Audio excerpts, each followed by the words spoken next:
Welcome to Triangle BNI. Today's show is brought to you by Oak City Tech. Oak City Tech is going to help you get found in the loud and busy digital world, folks. There's a lot of people putting a lot of stuff out there. You need a professional place like Oak City Tech to help you get found. If you'll go to oakcitytech.com, tell them what you're looking for, they will be able to help you. Hi, everybody. My name is Mike Manning. Glad to have you back on Triangle BNI. Each week, we bring you a successful small business story from Triangle BNI. If you are not familiar with BNI, it is Business Networking International, the world's largest networking organization. Our little slice of heaven here in the Triangle, Raleigh, Durham, and Chapel Hill. Each week, about 30 chapters and almost 600 members get together, and we are there to help each other grow their businesses. And our special guest today, successful small business owner, Neal Isaacs, the managing partner of VR Business Brokers. Neal, how are you today? Feels like we made it, Mike. I'm so glad to be talking with you today, my friend. Thanks for having me. Glad to have you here. We are in the middle of November, and in a nutshell, you sell other people's businesses, which may in fact, it's a lot of fun. It's not always easy sometimes, but now we throw COVID into the mix. What's been the last few months or 6 months like for you in this industry? Oh, is something going on? What's this COVID you speak of? I love playing ignorant with COVID because it's such a permeating, all-encompassing, affecting everything and every business and everyone, mostly bad, sometimes good. But it's amazing how most people didn't see this coming. It is hurting small business owners in a massive way that I think it's be the COVID decade. Candidly, Mike, I think this is going to go on and on and on. I don't think we even know how deep this economic story is. There's obviously a medical component, which is tragic, but I'm not a doctor. I'm a business broker, and I help owners with their options for exit. And unfortunately, a lot of owners had an exit plan, and it got derailed by COVID. That's the raw truth and sad story. That's how COVID has affected business brokerage. And I agree with you. I believe there will be a medical vaccine long before there's an economic vaccine. Yeah. You know, the economic vaccine of the PPP and the EIDL loans was actually good. And it's kind of where we're at right here in November. Not much is happening on that front. But it's interesting to see how we kind of had, in the beginning of COVID, people were put on intubators. And I was kind of saying, like, I think our businesses are kind of intubated right now. This is an artificial way that businesses are being sustained, but it's not a long-term solution. And I think only now are we starting to see how businesses are going to perform in this new norm economy that we're living through. Some have done very well. Well, good. And I think a lot of the folks that are going to come through COVID personally and professionally have found a way to manage it, because there's really no way to beat it, because it's here. And I agree with you. I think it's going to be here a lot longer than some people think, even when a vaccine shows up to help folks that way. But you've had to be more creative. You've seen businesses start a new stream of revenue, or these restaurants that rarely did takeout are doing a lot of takeout now. Yeah. And I think it's the folks that have been able to sit down and think, what about this? Let's try this, with the sole purpose of how do we help our customers through this? I think those are the ones that are going to make it through. Absolutely. What a novel thought that we focus on the customer and we find success. But you have to put yourself in the customer's shoes. If they're afraid to go into a store, you got to bring it to the curbside. If they're comfortable ordering online, you got to make it available online. So it comes back to being adaptive and quick and getting it in a new and safe way. And some people are managing to do that. For the You know who's first doing time. really well right now are the home service Oh yeah. industries. Oh yeah. People spend time in their home. They're looking around. They're like, I want a new deck. I want a power wash. I Yeah. want a new roof. Whatever it is, the home service sector seems to be doing very, very well. Yeah. Last week, for the first time, I think it was the first time during COVID that I've had to get anything dry cleaned. Yeah. And that's only because we have a wedding to go to in 2 weeks. One of our nieces is getting married. And even then, you couldn't walk in the front door. You had to do drive through. And there was a basket outside of the side door of the drive through. And again, just, okay, we want you to keep coming by, but how can we be safe? Yeah. How can we keep you comfortable knowing that there'll be a distance between everything? But it was, I guess we're all getting used to it, because I just kind of looked at it and went, okay, let me just drop this stuff off here. It's interesting you mentioned dry cleaning. First of all, I sold a 7-unit dry cleaning drop center with a plant in February, March. That was an interesting deal. But secondly, I know you have a pretty intimate knowledge with the coin laundry business based on some of your previous entrepreneurial deals. Dry cleaning and coin laundry businesses are related but totally different. And coin laundry has done very consistent, if not better. And dry cleaning has really suffered through the same economic period. Oh yeah, because I go out of the house twice a week, one to the store, one to do another podcast that Trinity and I do for Wired to Change. But so I don't really need that many clothes. It's just, washing the regular stuff. But I've not put on, because normally, before COVID, I would wear a dress shirt and a vest. And first time I put on a vest was last week. I got chosen as one of the mentors for the Launch Holly Springs program.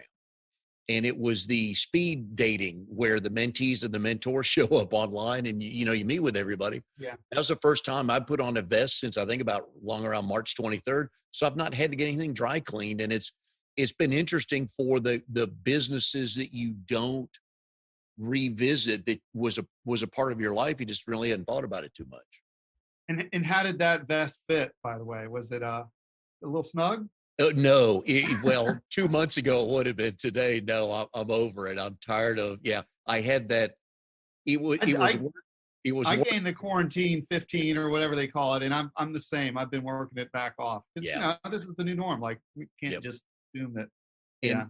And normally we have aha moments, because we associate those with things you learn and go, that's it. Where I had that oh crap moment standing in front of the mirror one day, or actually I put a t-shirt on, one of my favorites, and it was getting snug. It's like, all right, I got to do something. I started calorie counting and just kind of watching stuff, and it's worked so far. So I'm pleased with the progress I'm making, but everybody's routine is changed right now. Absolutely. Absolutely. And, staying on that tangent for just one more minute about the quarantine 15 and just this new lifestyle. One thing that I did to kind of turn that curve, I started to write down, I'm holding my iPad pencil here, write down everything that I ate. And that alone made me hyper aware of what I was consuming and the new patterns that we're creating. It just made me more in tune with it. And I think that's a lesson that you can apply to any business, just to be cognizant of what you're doing and to document, have a plan. I mean, all these are lessons that are parallel or personal in our business stories. Yeah, when we work with our coaching clients, once we get them to put it down on paper, things become very clear. And back to your thing about writing calories, there's an app I use called MyFitnessPal. And so I just type in literally what I ate with the brand name, and up pops all the, nutrition information, and I can track it that way. And you're right. Once you look at it for a couple of days, you're like, oh, now I know why. I interviewed one of my past clients, and it's on my YouTube page now. And he lost 70 pounds since we sold his business, or while we started to sell it, it took 4 months to sell his business. And then since then, it's been a few more months, but I barely recognized him. And on Zoom, I did this on Zoom. I can only see his face, but I can see how much weight he's lost. And I didn't get into how he did it, but I mean, people can affect change even in this new environment that we're in. And Zoom is funny. Yeah, you bring that up. We had a guest about a month and a half ago on our other podcast. And again, I have my COVID friends. And the only way I know them is through Zoom. So I jokingly call them my COVID friends. And so this was the first time I'd met her face to face. And I met her outside the studio and she goes, "Huh, you're taller than I thought." I said, "I don't know how to take that, but thanks, I think." So yeah. I look at you in your world, you're kind of like you're a matchmaker. You're hoping a first date turns into a marriage. Absolutely. Absolutely. And I view myself very much as a matchmaker. You know, my seller clients, my owners that want to make this change, they're focused on running their business and getting to the next level. And they don't have time to go out and to follow that analogy, to put together a nice profile and date a bunch of people that aren't the good fit. They're relying on me to put their best foot forward and package their business confidentially and not waste their time with potential suitors or business buyers that are just going to waste their time and potentially share confidential information. But a lot of buyers have no business buying a business. It's my role. Part of my role is keeping those folks out. So yeah, very much I'm a matchmaker of buyers and sellers of small businesses. And for those who have never owned a small business, and obviously they've never tried to sell one, you on your LinkedIn profile, you have some stuff that's clearly written out. And one of the things you talk about, I just pulled the verbiage here. It says, unlike selling a house, you can't put a sign in the yard when you want to sell your business because it's nobody's information at that point, especially the employees, the landlord, the vendors, or your clients to know that yet. Yeah. Yeah. How that dry cleaner that you go to. Yep. How comfortable are you dropping off your suit if there's a for sale sign in the window? Do you think are you going to be worried about getting your suit back? Just a tick, yes. What if you go to the sushi place and there's a sign in the window that says, "We're trying to sell this thing"? How confident are you that sushi is going to be the top-notch, highest quality of ingredients? Yes. Maybe they're focused on other things. Yes. So that's how it's different than real estate. There's this weird secrecy. Sometimes I feel like a divorce attorney because I'm having these conversations with owners, but they're letting me into their world and they don't want other people to know until the time is right, until it's the right person. Yeah, because generally when we see a for sale sign in front of a house, we think, oh, they must be moving to a bigger house, or maybe they got a promotion and they're moving to Chicago and they're making more money. Usually, though, it's associated with, oh, something good must have happened that they're doing this. But with businesses, you're right. It's the exact opposite. Yeah, sometimes people say, "Hey, Neal, this business, they're actively marketing themselves, or there's a for sale sign in the window, and that's a great opportunity for you." And it's kind of like the for sale by owner with the real estate. Usually there's something's gone horribly wrong if they're putting it out there and they've given up a lot of the goodwill already if they've taken that step. But Mike, I love this topic of real estate deals versus business brokerage deals. Because in a lot of ways, business brokerage is like the redheaded stepchild of real estate. It's similar in a lot of ways. And a lot of people don't know what business brokerage is. So real estate is the easiest window to look through. But it's different in so many ways. For instance, that home that someone's trying to sell, does the new owner care about what the old owner did in that home or the story of the previous family in that home? No, the only thing they really care about is the price and the home inspection. When you sell a business, do you think the new business owner cares about the story of the business origin and how the original owner built their team and who's going to stay behind after the owner leaves? All of that stuff is hugely important. Oh, so, in business deals, we do lots and lots of meetings between the buyer and the seller, and that's something you don't do anything about. And in fact, in real estate, you keep the buyer and seller as far apart as possible. So they're similar, but they're very, very different. We are here with Neal Isaacs, managing partner at VR Business Brokers. Neal is a part of RD48. They meet Thursday mornings at 8:15. It's called BNI Next Level. When in person, they meet at the Maiden Inn in Cary. Right now, it's all Zoom, but if you have a Thursday morning available at 8:15, please go join their group. They have some good connectors, some successful business people, and a couple of characters, which is exactly what you want in each BNI group. Today's show is brought to you by Oak City Tech.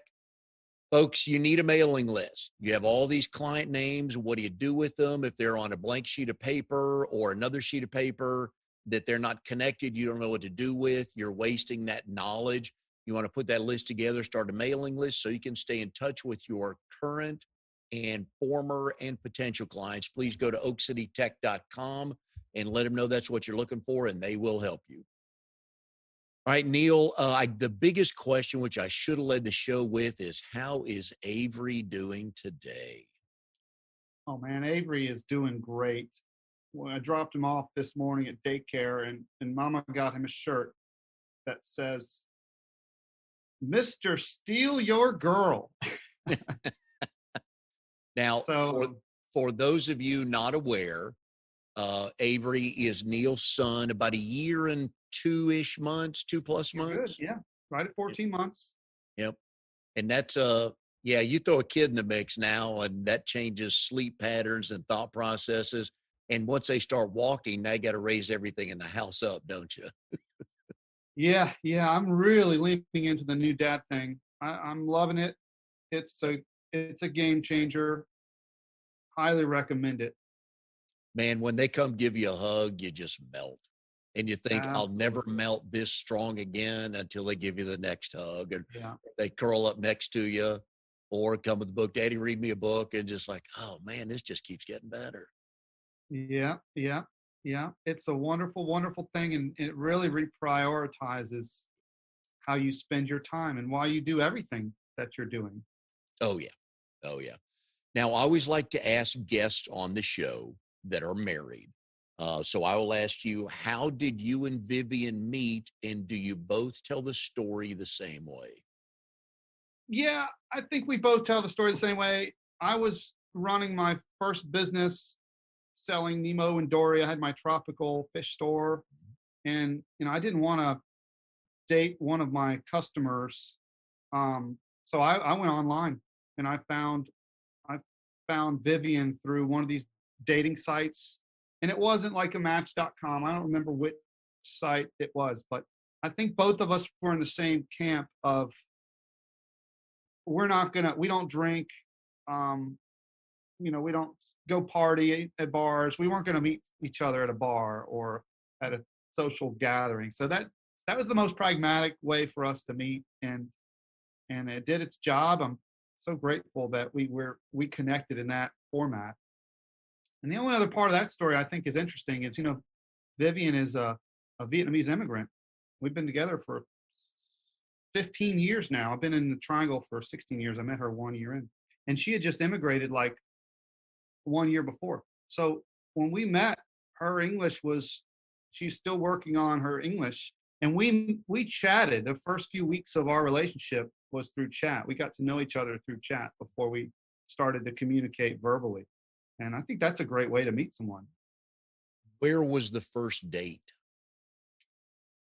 Officially, the first date was the North Carolina Fair. Nice. That's a little something we don't have anymore. Yeah.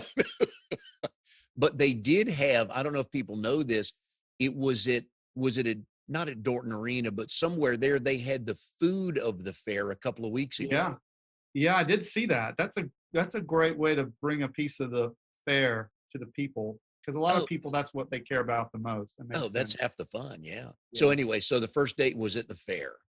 First date was at the fair, and it's funny because, new things in a relationship, you kind of build a lot of importance around them. And we're like, we're going to do this every year. This will be our annual trip. And we did that like twice maybe, and then we're like, let's pick a new tradition because.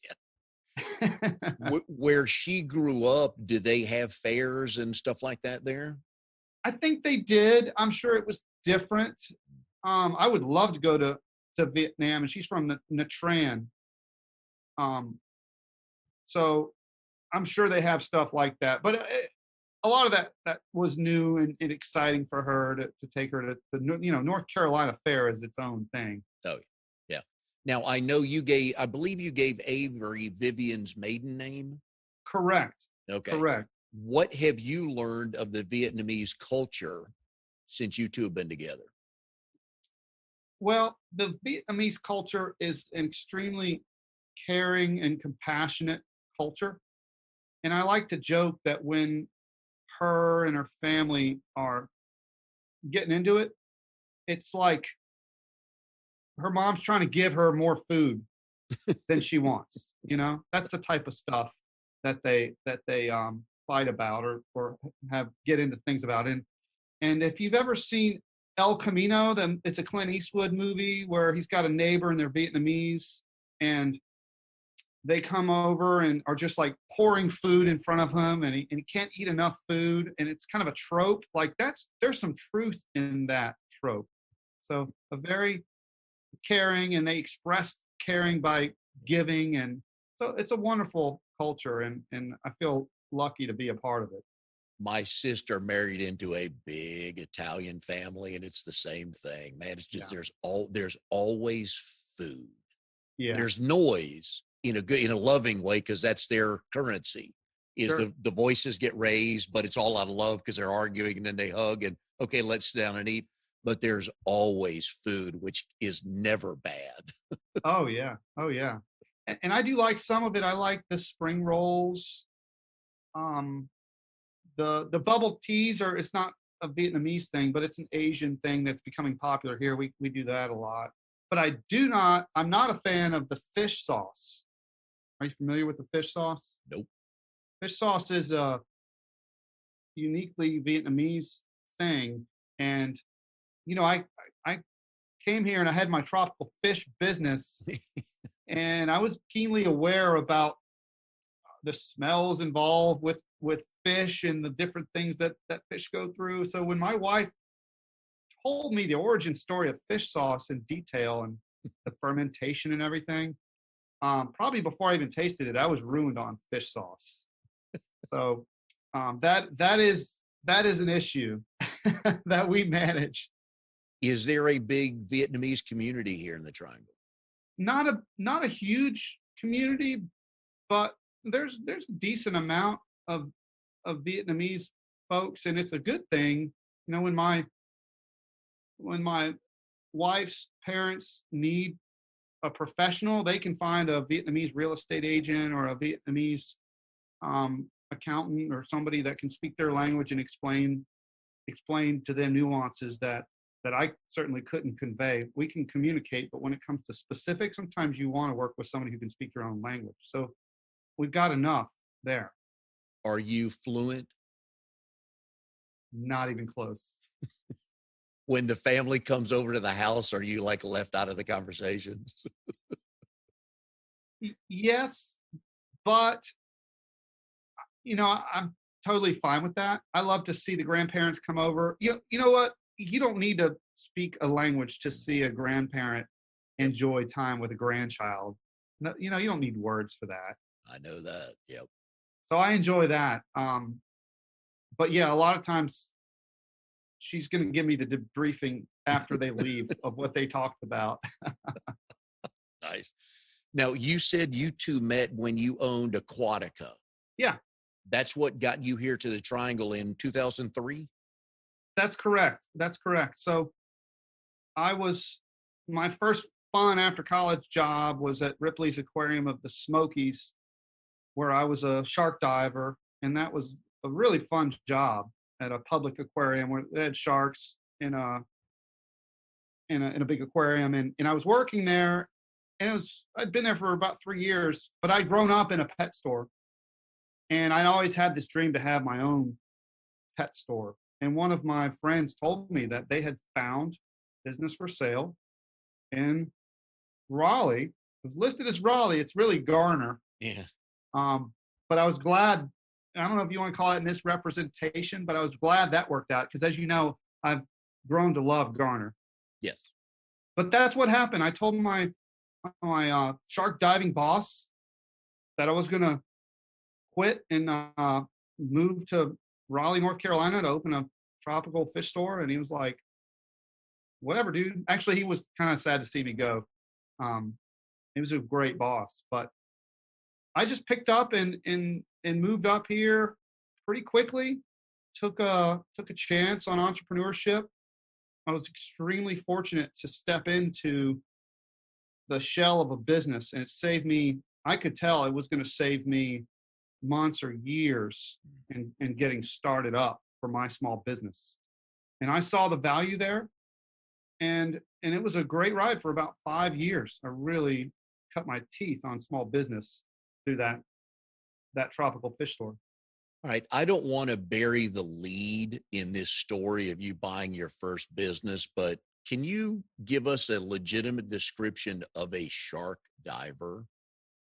Oh yeah, absolutely. So picture an aquarium the size of a football field, about 750,000 gallons. And they have aquariums like this all over, public and private aquariums. And you have sharks in these aquariums that are just basically going in circles, and they live in this aquarium. This particular one had a tunnel, which is an acrylic dome. And through that tunnel, if you think about an airport, they have the people movers. Mm-hmm. People would get in a people mover and a conveyor belt, essentially, and go through this whole tunnel. They'd look up at sharks. And the sharks would be circling. And there's other fish and turtles and flora and fauna. But the sharks create waste, and it collects on these tunnels. So the tunnels have to be cleaned. So there's 2 types of divers that would go in every morning at like 9 o'clock. And one diver was the cleaner diver, and they would just clean this acrylic tunnel and get the detritus off of this tunnel. And then there would always be 2 other divers, and they were just called shark divers. And it was their role, and this is what I did every morning at 9 o'clock, to keep the sharks away from the cleaners. Oh, and you're like the rodeo cowboy. Pretty much.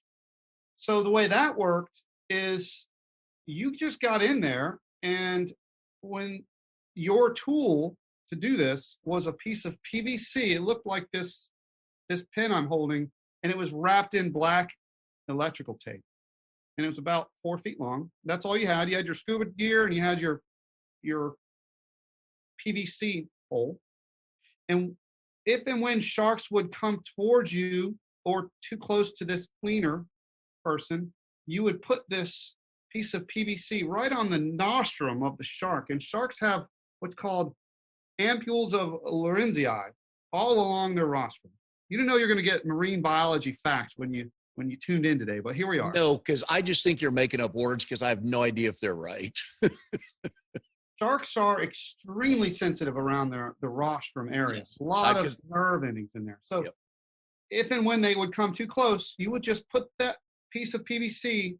The black and white was kind of a trigger, but really they just did not like to be touched. And you could kind of steer a shark if you were gentle and just kind of push them away. So that was my role. These sharks were sand tigers. Carcharias taurus was the genus and species of these fishes. And they're excellent aquarium fishes because they look menacing. There's teeth just kind of falling out of their mouth, but they're actually just scavengers. So they weren't like bloodthirsty sharks. They weren't trying to rip us up. And they looked extremely menacing, and they could definitely hurt people, but they weren't trying to hurt people. So it was pretty amazing gig. I really enjoyed it. We never had any significant issues, but there were some times where if the sharks were in a bad mood, we would just get out of the water. That was the rule. It was their tank. They let us swim in there. But if they didn't want us in there, then we would give them the space back. That Long answer, but that's what a shark diver does. That had to have been a great pickup line with the women. I battle sharks on a daily basis. It was a great gig. I really enjoyed it. And I got one more story I want to share with you about my aquarium days. All right, hold that thought then. Okay, I'll hold tease that thought. Yep, we are here with Neal Isaacs. He is the managing partner at VR Business Brokers. He helps people, small business owners sell their business. Neal is in RD48. It's called BNI Next Level. They meet Thursday mornings at 8:15. Right now, it's all by Zoom. So if you're looking to meet a good group, please go to trianglebni.com and you'll find out the Zoom link there. Today's show is brought to you by Oak City Tech. Social media, folks, it's the new way of the world. If you're a little slow and a little old like me, you got to learn to pick up on things, and you got to get your message out to the masses. Social media is a great way to do it. You can have fun. You can learn. Neal's very good at that as well. Oak City Tech can help you do that. It's not that hard, but there's some time involved, and they can certainly make that easier for you. Probably do it better than most of us do. So go to oakcitytech.com and tell them what you're looking for, and I know they'll be able to help you. All right, Neal, so off with your last story. That was the teaser, so here's the story. Everybody's got their 9/11 story. Where were you? That was my generation's Kennedy moment, right? Yeah. Well, I'll tell you where I was. It was, remember, 9/11 happened early in the morning. Mm-hmm. And we were going to do our morning shark dive. So I remember very, very well, there was a kind of a lagoon, like a safe area before we went into the shark tank. And we were getting our scuba gear on. We were about to go into the shark tank. And on the news at that time was one tower had been hit. Yep. And if you remember, it's been a long time, but there's just some uncertainty until that second tower was hit. Like, what's going on? Was it an accident? So we were in the lagoon just talking about, what's going on? We always had a medical person on staff that would watch the dive from the tunnel in case something went south. A medical person was a part of this dive. So I remember it's almost 9 or 9:30, whenever we're about to go in. And we're talking about what's going on with this weird thing in New York. And the medical person rounds up and says, second tower just went down. It's definitely terrorism. And we're like, 9:30, time to go in the shark tank. So my memory of 9/11 was going underwater. It was 8 or 10-foot sharks. Well, they were 8 plus feet long. And just thinking, how ironic is it that right here in this space with sharks circling, this is my safe zone. I don't know what's happening in the outside world right now, but this is what I do every day. This is normal for me, and I'm really glad to be in my safe zone right here, surrounded with sharks. So I just think that's an interesting 9/11 story. Yeah. No, I remember where I was too. We'd just come back up to my office after a meeting and had the same thing, saw that first tower, saw the smoke coming out, and you're like, all right, so that high up, what happened? And then next thing you know, here comes the second plane. So I'm with you. That's a moment for me as well. Shifting gears here back to BNI. Absolutely. You just recently joined. We say recently, in the last couple of months or last few months. Yeah. RD48. What got you into BNI? And I think you're one of 2, maybe 3 business brokers in BNI. Yeah. Myself, I know Ray Canoy is a great business broker in BNI here in the Triangle market. This is my second BNI that I've been a member of. When I first started my practice, I joined a BNI, and it was closer to Durham. It was actually in Durham, and it was a great group, and I go back and visit as much as I can. But when that term started to end, I was looking to get something that was a little bit closer to my side of town. And recently I had reaffiliated with my broker in charge, and he was in the BNI that I'm in now, Next Level, and Scott Corbin is my broker in charge. He was like, why are you not in this group? And so he kind of raised this opportunity, and I'd visited this group a number of times, and I thought, wow, powerful, the real estate, the the family law attorney did me and Vivian's will. I've worked with the CPA on some appraisal work. Like I was already doing business with so many folks in this group. It just seemed like a natural fit. So, I took to it like a shark diver in a Shark Tank. I was waiting for that one. And It was such a natural Yep. natural thing for me to get back into it. And as a consulting director for BNI, I've had this conversation with people before that they are already doing business with someone in that chapter. And they would ask me, well, why? I already do a bunch of business with them. Why would I join that chapter? And the only thing I tell them is, don't you want to protect that relationship?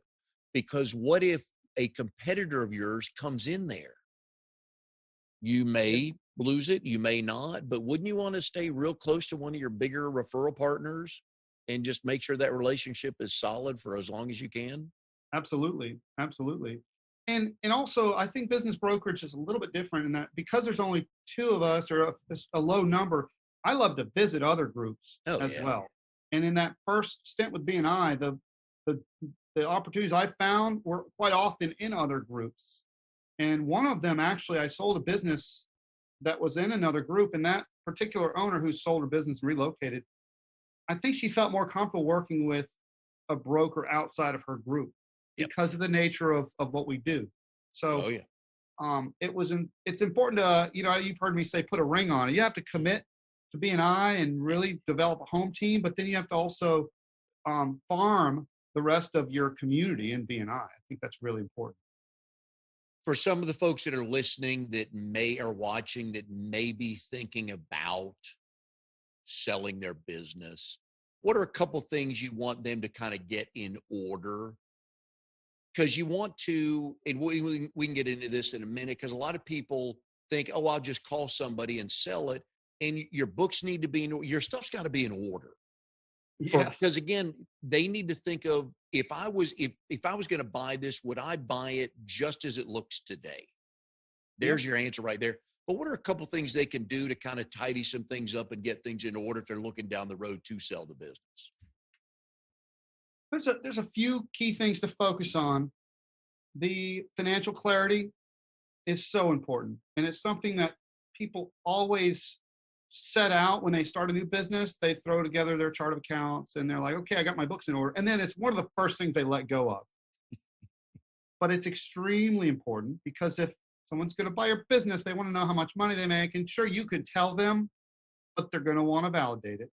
The financial story has got to make sense. So that's one thing that we spend a lot of time with owners on, like, how is this going to look? Can we tell this financial story? The other thing is to run the business from the owner's seat. So many owners are operating members of their firm. The business is all about them. There's absolutely nothing wrong with that. You can make a good living and have great margins with that.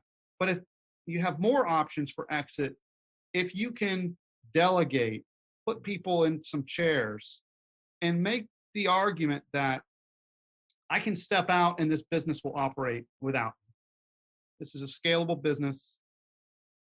I have a team. People are basically buying the business for the cash flow and the team that you build and some type of goodwill or brand equity. So if owners can get those two things in order, they got to make money. But if you can have good books and records and build a good team of which you're not 100% need to be there, outsource some of that, then you've got a pretty good chance of attracting buyers to your business. Yeah, because I know with my chiropractor, Dr. Ashley, I go to her and I've told her, where you go, I go. And that's the case now because she went out on her own. So if she were to sell her business, I'm like, don't know if I'll stay, don't know if I'll go. So I agree with your point 100%. If you are the face of the business, sometimes it's tough to sell. And there's absolutely nothing wrong with that. Agreed. But it's something to think about. Like maybe if you're going to run your business for 20 years, maybe in the last 5 years, that's when you start to invest in partners and training people to succeed you. Just to have that in mind. It's it might just give you there's a couple ways to exit a business, right? There's multiple ways, but you could just get more selective on the types of clients that you serve and get smaller, or you do have the opportunity to sell the business if you take these proactive steps. Yes, agreed. Now, you got a master's degree from NC State in marketing and innovative management. Mm-hmm. What in the world is that? Innovative management? I really enjoyed my time at the Poole College of Management, and the other students there were people that were kind of stuck in some type of management role, and they were trying to get to the next level. I was the only guy that had just sold a tropical fish store and was searching for the next thing. When I sold my fish store, I was 30, and it was kind of like, okay, that happened. How did that happen? Let's polish this turd a little bit and get more professional. I knew that I didn't want to work in the B2C space anymore. I wanted to work with other business owners. So that business degree was critical for me to be able to speak the CXO language. You ever heard that term, CXO? It just means CEO, CMO, like all these chief executive officer, chief whatever officer, just to be able to speak to that level. That's the number one thing that I gained from that MBA program. And I think it was a good use of my time. But as far as marketing and innovation, it was focused on how can you set yourself apart. And it's definitely helped me with isolating key value propositions in the owners that I help. Now, when you sold your business, you could not find a big ass aquarium to buy? No. Did you look for any? Interestingly, when I sold my business, I had a bunch of aquariums like in my home. I was living, I had made my recreation my occupation, and I still had some of that. No, like Ripley's where you came from, one of those. Oh, I see. No, that's totally different model. Totally different model. The Ripley's, they came to you, and in my model, people came and brought their own aquariums into their homes. You were done swimming with the sharks, right? Literally and figuratively. So now you got your undergrad at Clemson. So a couple questions here. First of all, when State plays Clemson in football, who do you root for? You're not going to like the answer, but I really don't follow either of them. Okay. Now I've never really followed college sports, but I should. Okay. Yeah, now would be a good time to follow Clemson. Be jumping on that bandwagon. Yeah. Your undergrad is in biological sciences. Yeah. It's an honorary degree via thesis, and I cannot pronounce the two names of Pithophora edagonia. Yeah.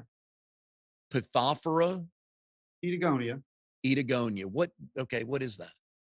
So we're going way back, but when I did my undergraduate degree, I had this opportunity to shadow one of the senior biologists there at Clemson.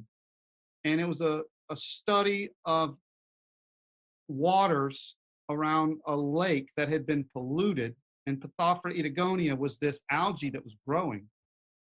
And we did a pretty extensive survey of what was happening with the algae and the reproductive aconites that they were producing, and studying this stuff through microscopes and documenting all of this.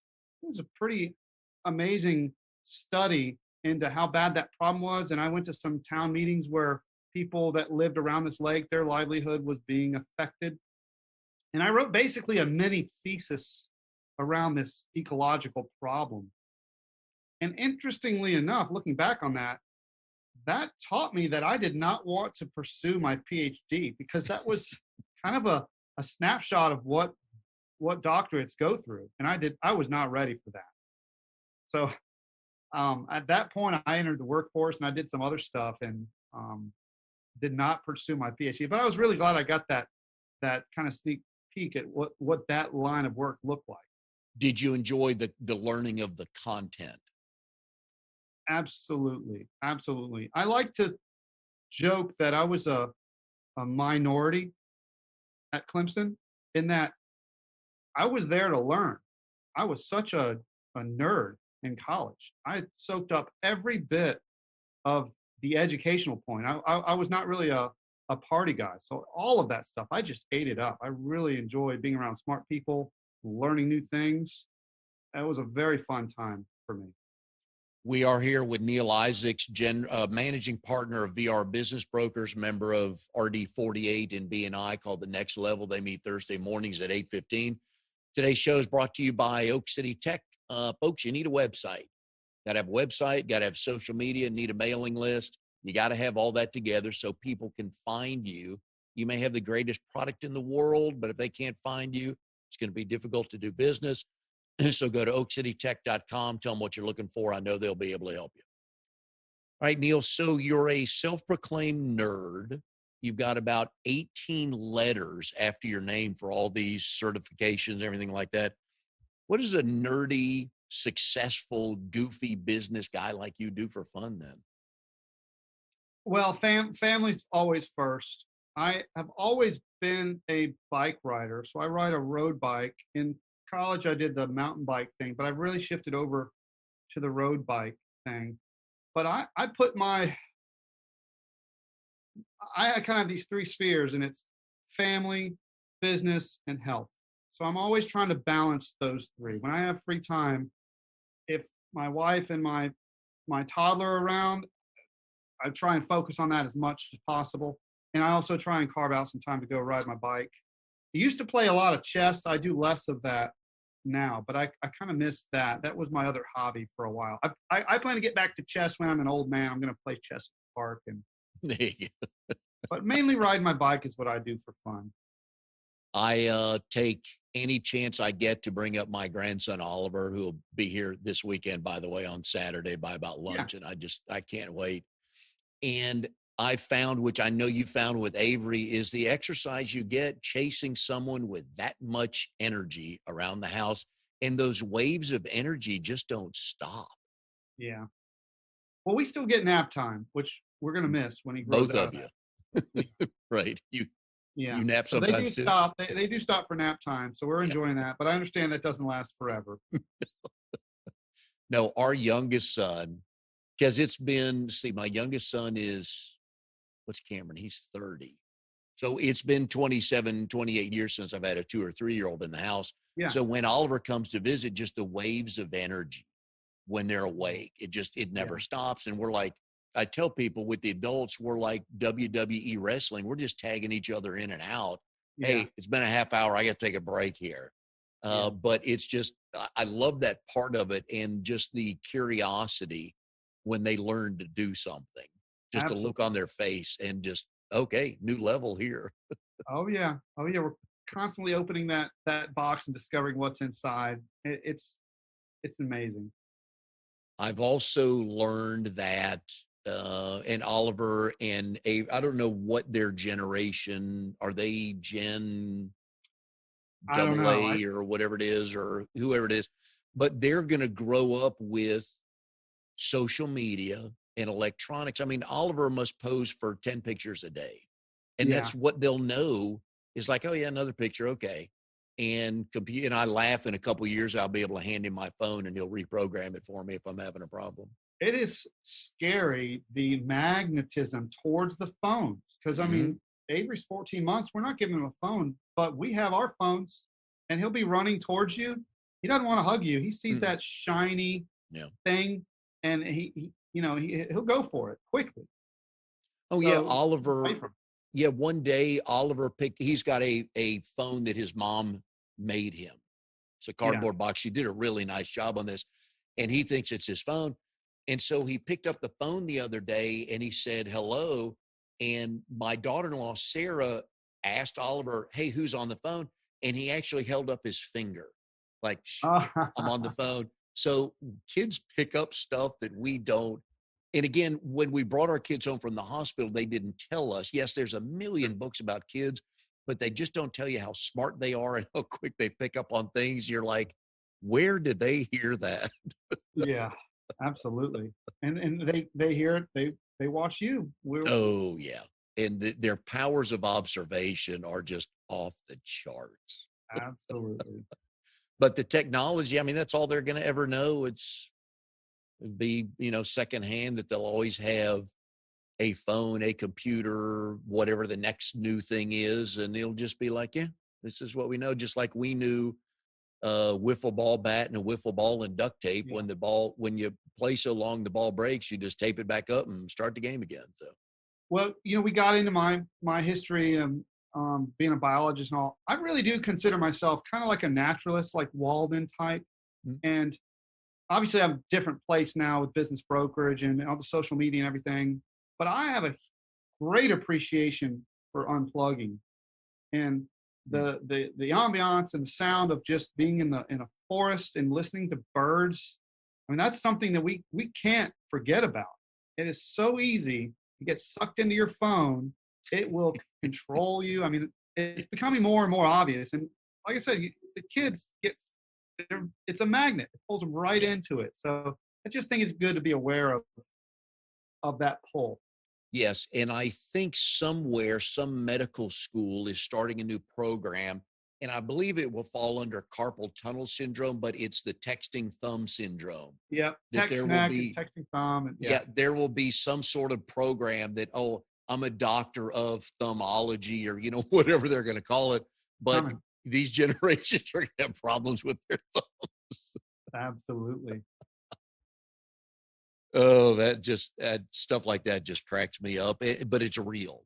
It's very real. real. So, you have, the last thing I can tell is you have about 369, about 13 initials after your name. And you had mentioned earlier you're adding some but getting rid of others. Yeah, yeah. So you want the breakdown? There's always learning. No, I don't really care what the letters stand for. I just want to know how many are you going to get? Well, I think I'm just dedicated to lifelong learning, Yep. and the the MBA is something I'm proud of, but I'm just focused on always developing new specialties within being an intermediary. So I recently became a certified mergers and acquisitions professional. So there's 5 letters right there, and that's going to replace the certified business intermediary, which is a similar certification that I have. It doesn't replace it, but I'm climbing that ladder. I want to learn more and more skills to serve clients. So I don't, that's what I do. I look at my signature, I think that's too long. I'm going to take off the one before the most recent one that I achieved, because I have met those folks and the initials go off the business card, and I don't think that's necessary. I think Success for me would be to say, hey, Neal, what is that? What is that credential? And I'll be able to explain to them why I achieved that and why it helps me serve my clients. Yeah, I think financial planners tend to have a lot of initials after the last name. Now you are a franchise? Yeah. Okay. And VR Business Brokers, if I'm read the information correct, have sold more businesses in the world than anyone. That is correct. That is correct. The resources and the team and the information you have behind you is pretty much everything anybody would ever need. What role does Vivian have in your business? Vivian is like my rock. To be able, there's a firewall there where, she has her job. She's a medical lab technician. I've got my firm, and when we come home, we both had stresses in our days, and I can ask her permission to share one challenge that I've had at the office, and she can do the same. But we just help balance each other. That's the way that we work together, and I think we try and respect each other, not to burn off too much steam, right? Because you can always do that with your spouse. Like, it's great to utilize them as a resource to get something off your chest, but you don't want to just push all of your stresses onto your partner. So that's kind of how we work together. And she might help you if you have some, let's just say, personality conflicts at the bargaining table. Oh yeah, your wife will let you know where your weaknesses are for sure. She is, yeah. And that's one more attribute is a lot of the pleasantries, and she can be extremely direct in a good way. Hey, so she'll cut right to the quick. See, now I'm a fan of that. And there's 2 parties here. One is the people that really want to know, like me, because I truly do. Just give me the truth. I'll process it, but just give me the truth. I can handle that. And then there's these other group of people that say, Neal, I just want the straight truth from you. And they're lying because they can't handle it. To quote Nicholson, you can't handle the truth. I have the new intake form for my clients, which is how we handle information. Yeah. I am going to be getting information from buyers of why they don't want to buy your business. I'm going to use that personally, but I want to know, would you like me to give you the granular details? Or do you just want the top level information? And it's 50-50. Some people say, give it all to me. I want to learn from this. Other people say, don't tell me about it. I don't need to know that. Just tell me yes or no, they're interested, right? That's right. Yeah. That's right. I like the ones that say, I want to know it all because we're going to use that to improve our product. Yeah, it doesn't mean you did anything bad or wrong. It's just something that it's just, they may be looking at the business different. And, change isn't bad. I just always assume or always have gone under the impression that change just means new information. It's true. I got no problem with that. When we work with our clients, we always ask them, okay, when we see you going down the rabbit hole, what do you want us to do? And then they tell us either talk me back up or just let me go. I'll get myself back up. But again, good information to have when you're dealing with personalities. I don't think you can spend too much time talking about communication. Yep. It's a conversation I have very early with people is, okay, when I need to get a hold of you, can I text you? Is this a safe number to text you on? Yep. I've had people give me an email and then they get a confirmation that they're going to have a meeting with a business broker and they blow up at me. And it's like, how dare you email me that we had an appointment? Well, you gave me the email. Well, yeah. So I have to, just the nature of my business, I have to go out of my way to say, is it okay to send you information? Is this the best way for us to communicate? Yeah. Yeah. And I don't know about you, but I love reminders. I got no problem with that. And there's some people that do it on an hourly base, on a daily basis, and they'll give you, hey, and looking forward to our meeting in 24 hours. And that's a little much on that, but I like those because, everybody's busy and I'm a squirrel kind of guy. So it's noon, coming up on noon Eastern at 2:30. I may have forgotten that I have a 4:30 meeting. So I got no problem with that, but you're right on the communication, especially when you're talking you're talking about their world, their business and their financials are their world. Absolutely. Absolutely. A lot of people give me their wife's email or we have protocols, be then call because they want to step outside to have a conversation with me. Yep. So be careful in my world. Yep. I'm with you, man. Well, Neal, we've enjoyed having you on the show. Best of luck finishing up 2020 and hope 2021 gets off to a good start. But more importantly, you're a dad and you're loving it. And that smile looks very good on you. Oh, thank you so much, Mike. I really appreciate the opportunity to talk with you and your audiences. I love what you're doing here. And onward and upward, my friend. There you go. All right, Neal, good luck and have a good Thanksgiving with family. And we'll see everybody next time on Triangle BNI.